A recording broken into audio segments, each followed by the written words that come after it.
Assalamualaikum warahmatullahi wabarakatuh. Saya hari ini rencana akan mencoba untuk menjelaskan terkait dengan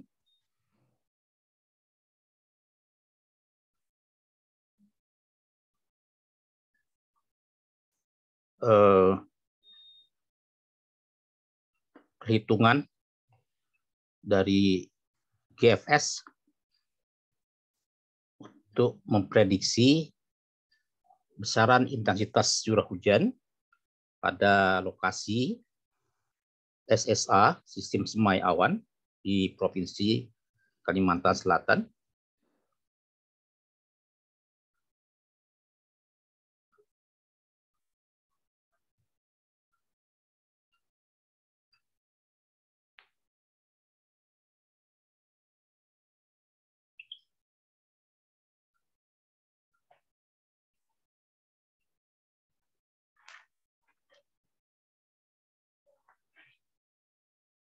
Karena pada saat perhitungan yang akan dibacakan di sini adalah nilai-nilai terkait dengan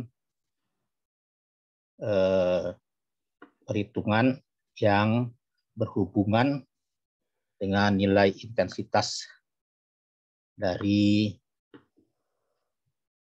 nilai hujan yang dihitung berdasarkan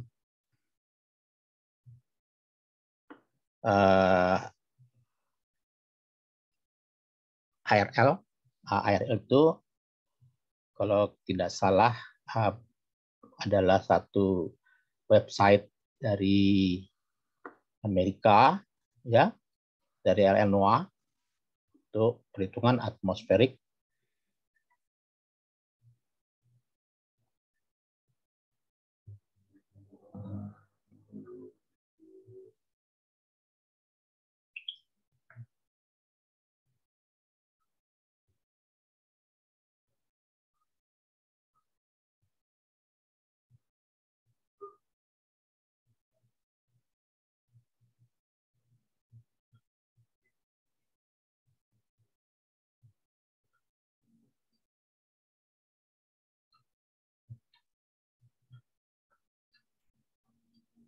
Ya, untuk yang pertama adalah salah satu lokasi yang ada di lokasi pengamatan, yakni yang kita sebut sebagai Office Kusan Bawah, di mana kita isikan untuk latitude -3,60, kemudian longitude 115,66. Kemudian kita continue. Lalu kita pilih choose a forecast dataset. Kursor kita pilih GFS, ya, Global Forecasting System, model 0.25 degree. Go. Lalu kita lihat dari mulai prediksi tanggal 10 ya untuk meteorological forecast cycle. Kita next, lalu kita akan coba untuk forecast besok 11 dengan jangka waktu 1 hari.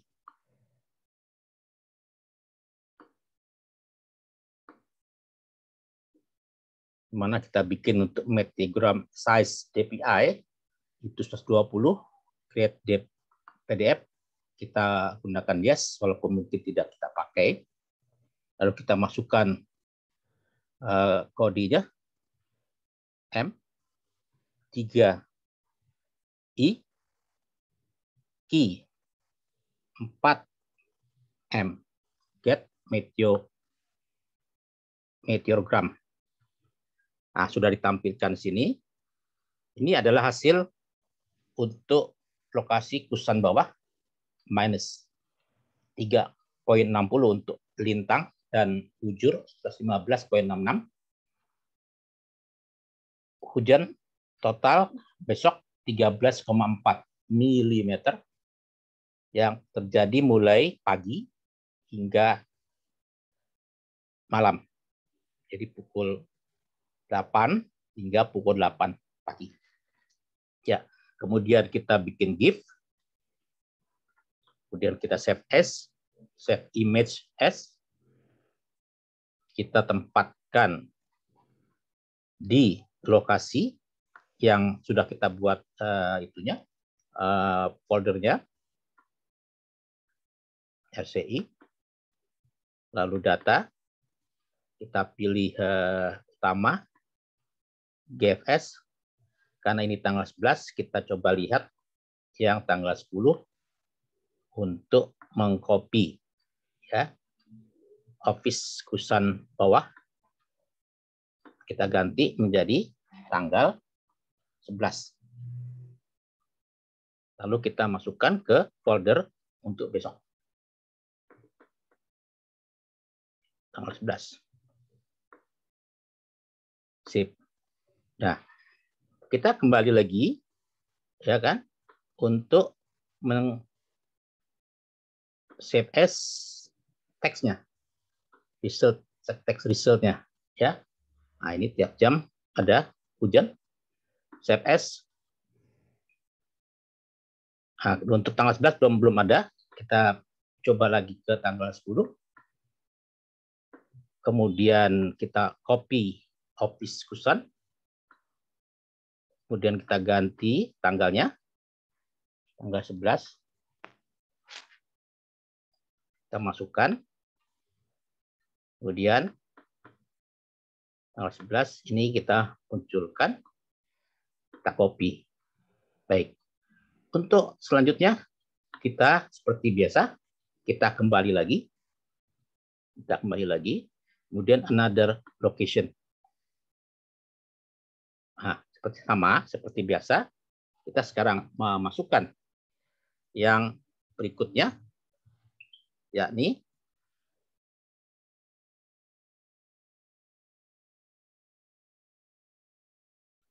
poin kedua untuk assembling, ya, PT SIS dengan koordinatnya, yakni minus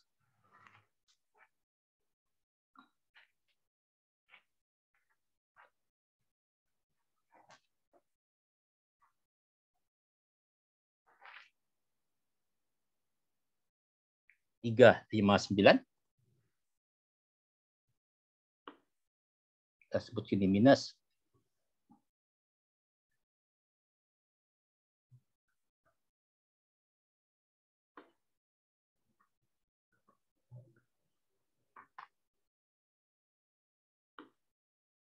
Kita tuliskan di sini adalah minus untuk assembling 359.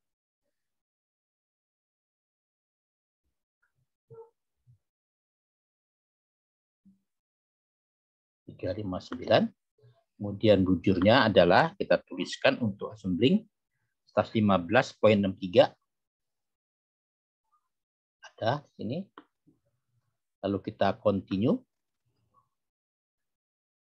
Oke, seperti biasa juga kita harus pilih choose of forecast data set. Kemudian go.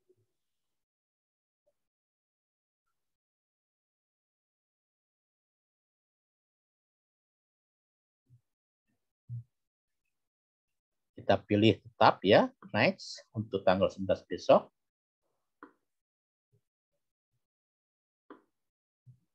So, ininya adalah 24. Speed-nya tetap ya, speed-nya and direction-nya.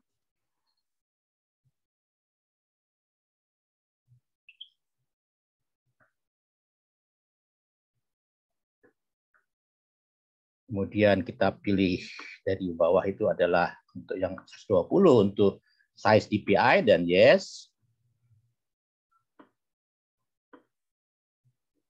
Kemudian kita isikan kodenya biasa C, key 4, Z, Y, O.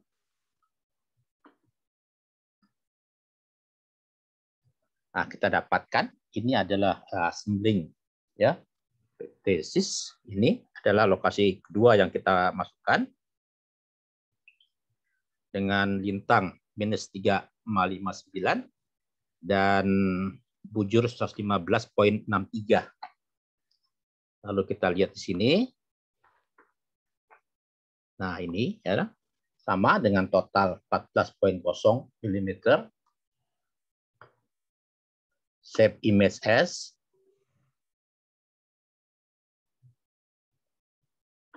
Kita lihat tanggal 10.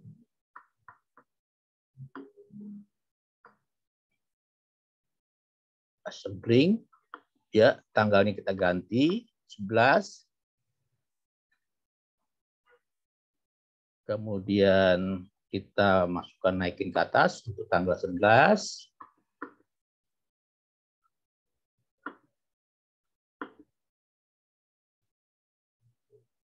Open, kita save. Lalu kita kembali. Kita masukkan kembali mengenai text result. Oke. Save as. Seperti biasa, kita juga contoh dari tanggal 9 atau tanggal 10. Kita buka. Kita lihat ada assembling ini. Kita ganti menjadi tanggal 11. Lalu kita masukkan ke tanggal 11.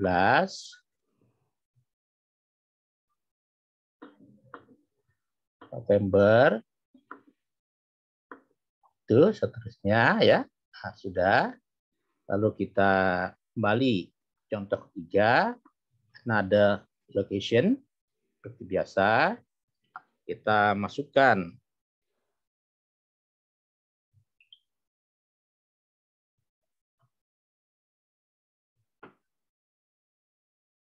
minusnya adalah untuk yang ketiga adalah viewpoint pit kusan bawah 358. Oke, 358. Kemudian bujurnya viewpoint pit kusan bawah 115,64. Ada, kita continue. Biasa choose a forecast dataset. Go. Next-nya kita bikin tanggal 11. Baik. Waktunya 24 jam. Untuk plot text-nya speed and direction. Lalu kita coba ganti DPI-nya 120. Ya, SPDF. Nah, kita masukkan kode lagi. H2 V T 8 N.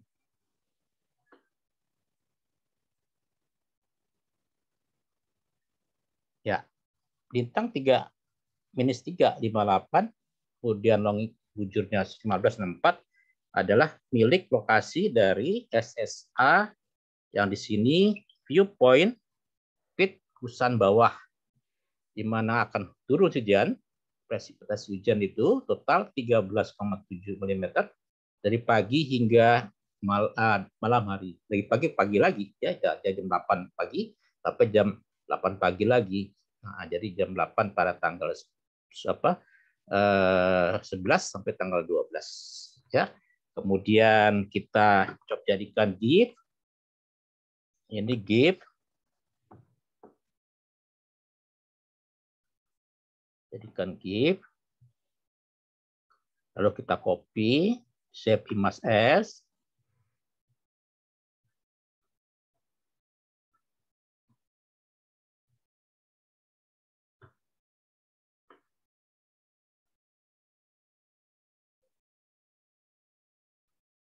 Ah ya, save as.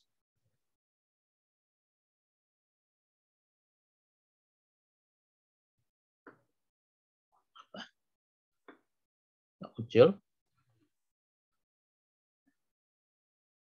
Oke.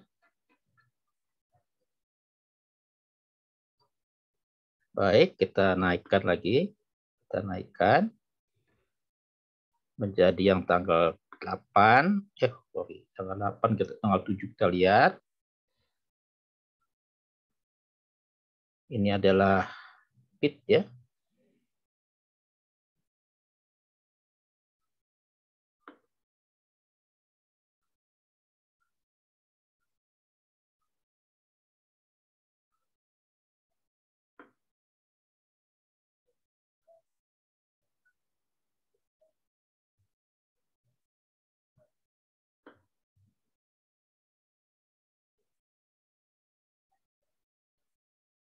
Ada sedikit gangguan, Bapak, teman-teman.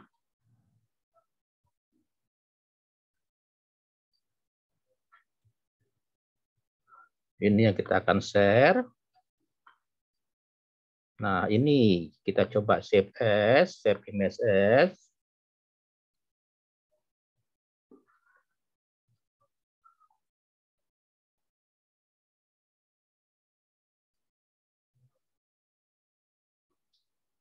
November, kita naikin dulu. Tanggal 7, open. Ini adalah pit. Kita jadikan ini tanggal 11. Oke, tanggal 11. Lalu kita naikkan kembali. Kita cari tanggal 11-nya. Oke. Kita save. Lalu kita kembalikan. Kemudian kita coba text result. Save as. Lalu kita juga coba yang tanggal 8 dulu kita lihat. Kita lihat pit stop Girmulia untuk tanggal 11.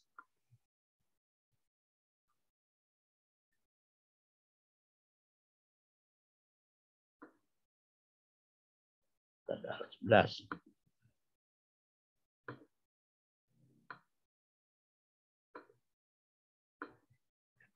Ya, jadi kita lihat adalah yang minus 3,58.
Ya, jadi tadi adalah yang viewpoint pit kusan bawah 358 11564.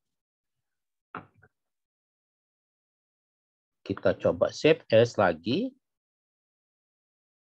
Lalu kita coba munculkan ya, baik tanggalnya bebas, yang penting pitnya Girmulia yang tanggalnya adalah 11.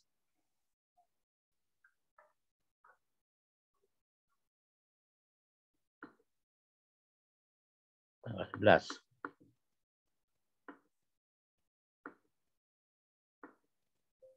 Oke, sudah. Baik, itu saja dulu yang saya bisa sampaikan seperti biasa. Maka akan saya coba lanjutkan dulu yang terkait dengan hal-hal yang bisa saya coba ungkapkan terkait itu, yakni materi-materi yang bila kita perhatikan adalah pelajaran dari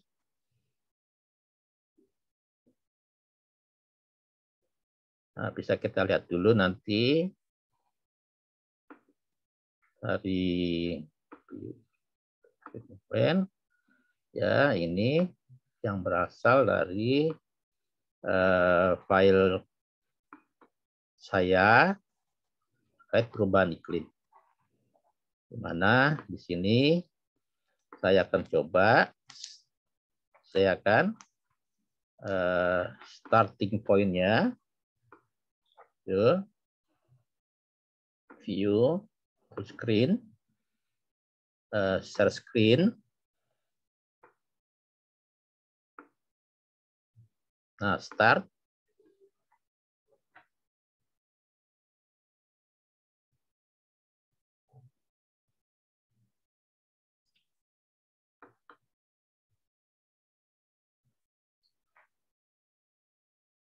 Inilah satu aplikasi yang dibuat oleh Pusat Perubahan Iklim dan Kualitas Udara pada saat waktu itu saya masih menjadi staf di sana. Ya. Jadi pada intinya kita akan coba bagaimana perubahan iklim itu terjadi. Ya. Yang pertama adalah yang disebut dengan diagram alur proses perubahan iklim yang berasal dari awal pemula dari gas rumah kaca, konsentrasi gas rumah kaca di atmosfer makin tinggi, makin banyak, maka akan terjadi perubahan energi. Dari perubahan energi itu diikuti pemanasan global. Nah, dari pemanasan global itu akan mengakibatkan adanya perubahan siklus air. Perubahan siklus air juga lama-kelamaan itu akan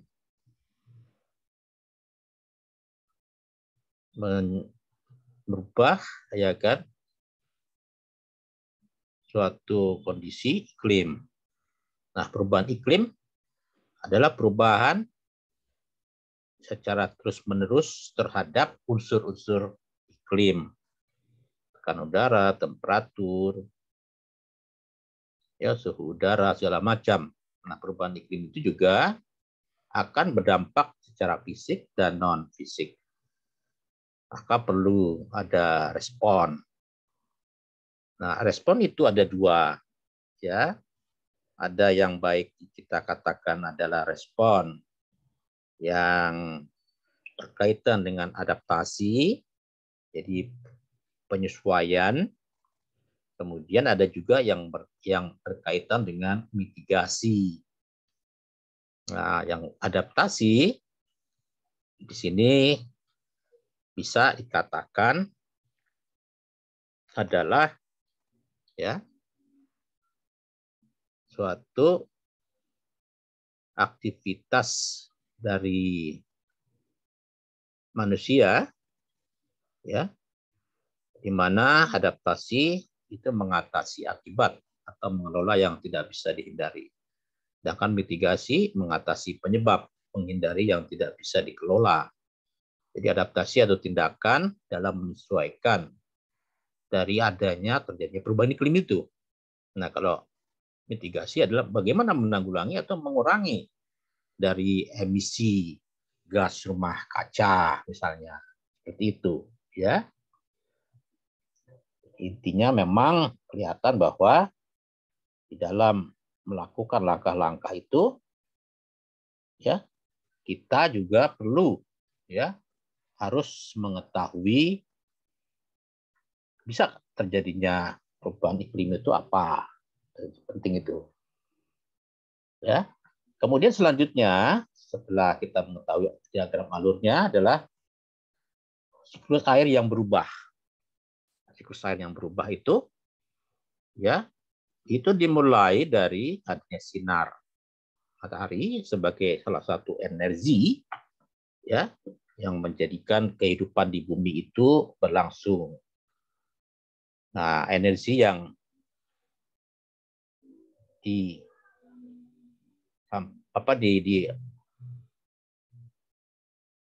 yang diarahkan atau dikeluarkan ke permukaan bumi, ya, itu mendapatkan suatu aktivitas, ya, di atmosfer yang kita sebut perubahan di atmosfer. Jadi di situ juga ada yang terkait dengan komposisinya, yang kita tahu bahwa 78% dari komposisi atmosfer adalah nitrogen, kemudian diikuti oleh gas rumah kaca seperti karbon dioksida, metan, SF6, ya.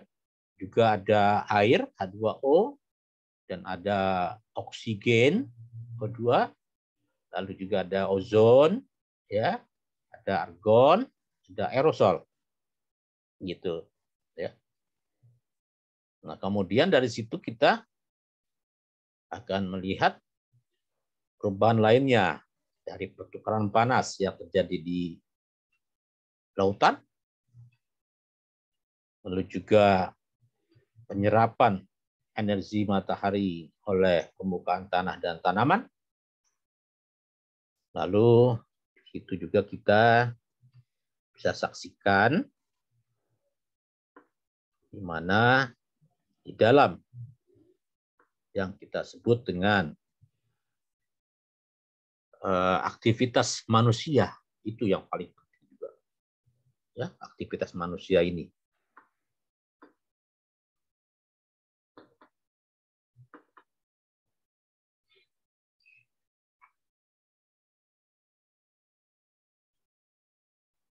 Nah, setelah itu kita tahu bahwa aktivitas manusia sebagai penyebab peningkatan gas rumah kaca dengan adanya pemakaian beberapa komponen-komponen kimia, ya,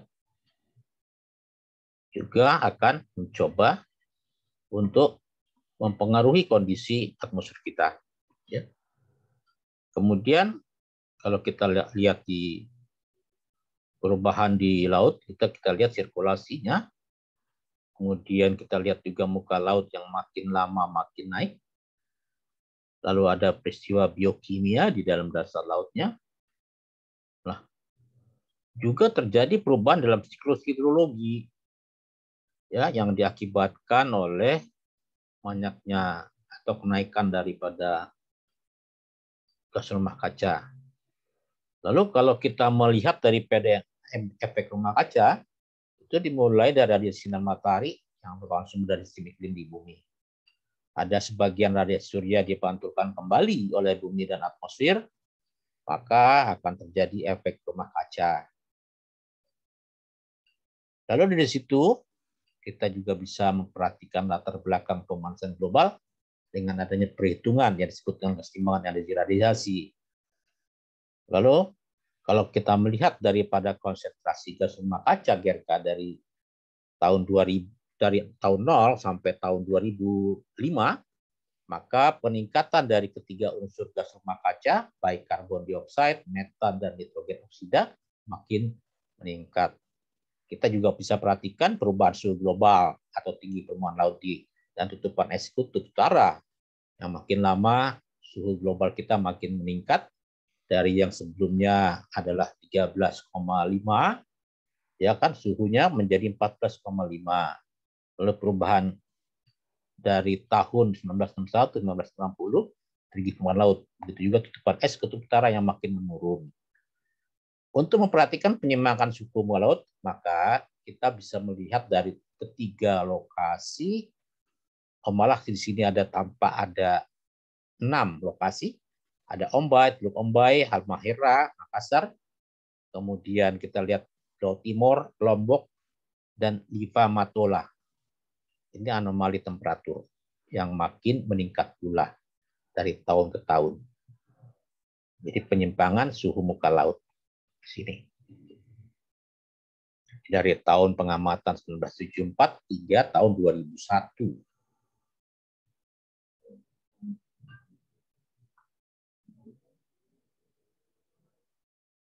Selanjutnya adalah kita bisa perhatikan adanya peningkatan suhu Jakarta. Pengamatan selama 100 tahun dari tahun 1840 hingga tahun 2000, ya, pada bulan Januari yang merupakan perwakilan dari musim hujan, ya, ini yakni peningkatan 1,04 derajat Celcius selama 100 tahun. Untuk bulan Juli 1,4 derajat Celcius untuk 100 tahun, ya. Kemudian untuk proyeksi peningkatan suhu permukaan global. Ini proyeksi yang dilakukan berdasarkan daripada assessment report yang ada dihasilkan dari IPCC, Intergovernmental Panel for Climate Change, yang sering mengadakan COP, ya. COP singkatan daripada, ya kan, yang kemarin adalah COP yang 26 di Glasgow. Itu, ya. Country, ya, on parties. Jadi partisipasi beberapa negara dalam kegiatan perubahan iklim. Ya, di tahun 1900 sampai 2100. A2 itu yang disebut dengan proyeksi A2. A1B juga disebut proyeksi. B1 kemudian GRK tetap setelah tahun 2000. Yang garis hitam adalah 20th century, ya, abad 20. Ini adalah peningkatan suhu permukaan global, ya, yang diharapkan hanya 1,5 derajat Celcius. Berikutnya proyeksi kenaikan tinggi muka laut, ya. Di sini pada saat diperkirakan masa lalu suhu muka laut itu, ya kan, peningkatan proyeksi kenaikan tinggi muka laut yang tadi minus 200 jadi minus 100, sekarang meningkat, ya. Di sini meningkat. Catatan instrumentasi dari tahun 1900 sampai 2000 diperkirakan akan naik kembali pada kenaikan tahun 2050 hingga 2100 proyeksi masa depan. Nah, dari hal semua itu kita juga bisa memperhatikan dampak, ya, pemanasan global oleh El Nino terhadap evolusinya. Jadi animasi suhu muka laut di wilayah Pasifik. Sini pemanasan global El Nino, ya. Kemudian gejala El Nino ekstrim menguat akibat pemanasan global. Itu dari tahun 1950 hingga 2006. Ya. Ini adalah El Nino. Jadi musim kemarau di wilayah Indonesia. Nah, dampak dari perubahan iklim ini adalah berubahnya iklim normal menjadi iklim setelah perubahan iklim. Seperti itu, ya. Yang awalnya kita lihat bahwa pemanasan biasa. Nah, untuk selanjutnya ada lebih panas. Siklus air, laju dan intensitas meningkat, ya, siklus airnya. Begitu, ya. Selanjutnya, apakah bukti perubahan iklim? Nah, bukti perubahan iklim secara teori berdasarkan perubahan suhu global itu benar, ada peningkatan, ya, dari tahun 1860 sampai 2000. Ya kan, laju peningkatan suhu global semakin tajam pada 25 tahun terakhir dibandingkan dengan satu setengah abad terakhir.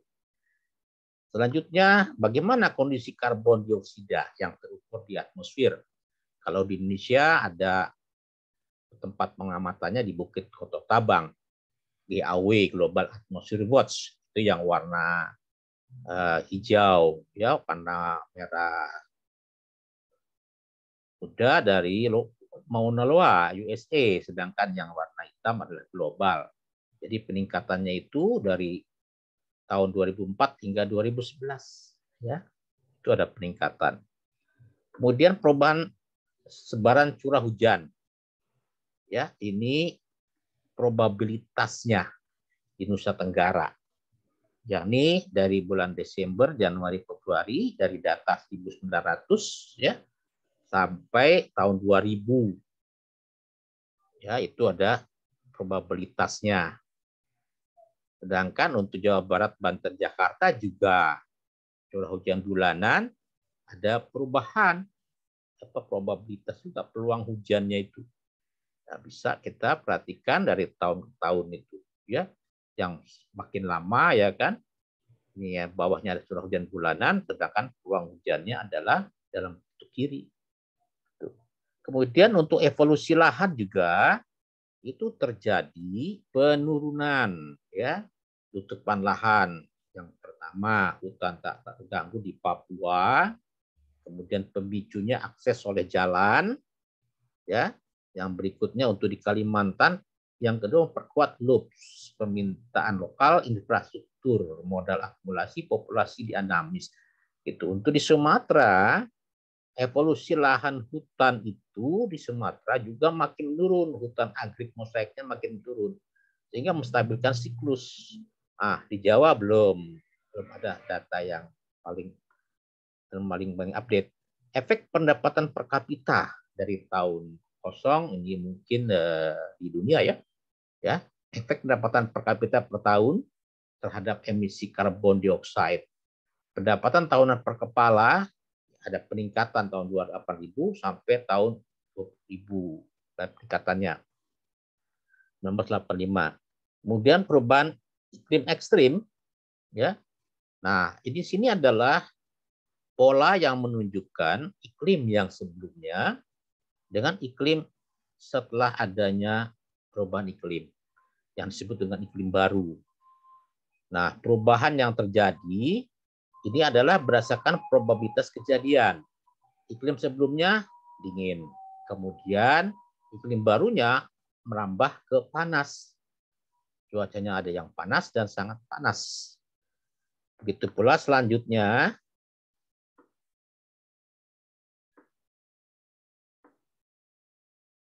ternyata ini yang terakhir, ya, yang terakhir. Jadi itulah yang kami bisa dapat sampaikan untuk materi perubahan iklim ini. Ya, mudah-mudahan juga dapat memberikan kepada kawan-kawan pemahaman yang lebih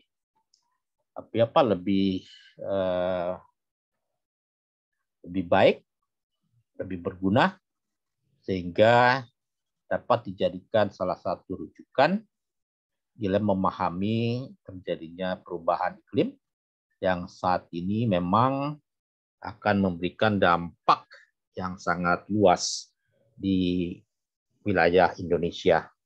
Dan itu juga menjadi bahan pertimbangan setelah pertemuan di COP26 di Glasgow, di mana ada beberapa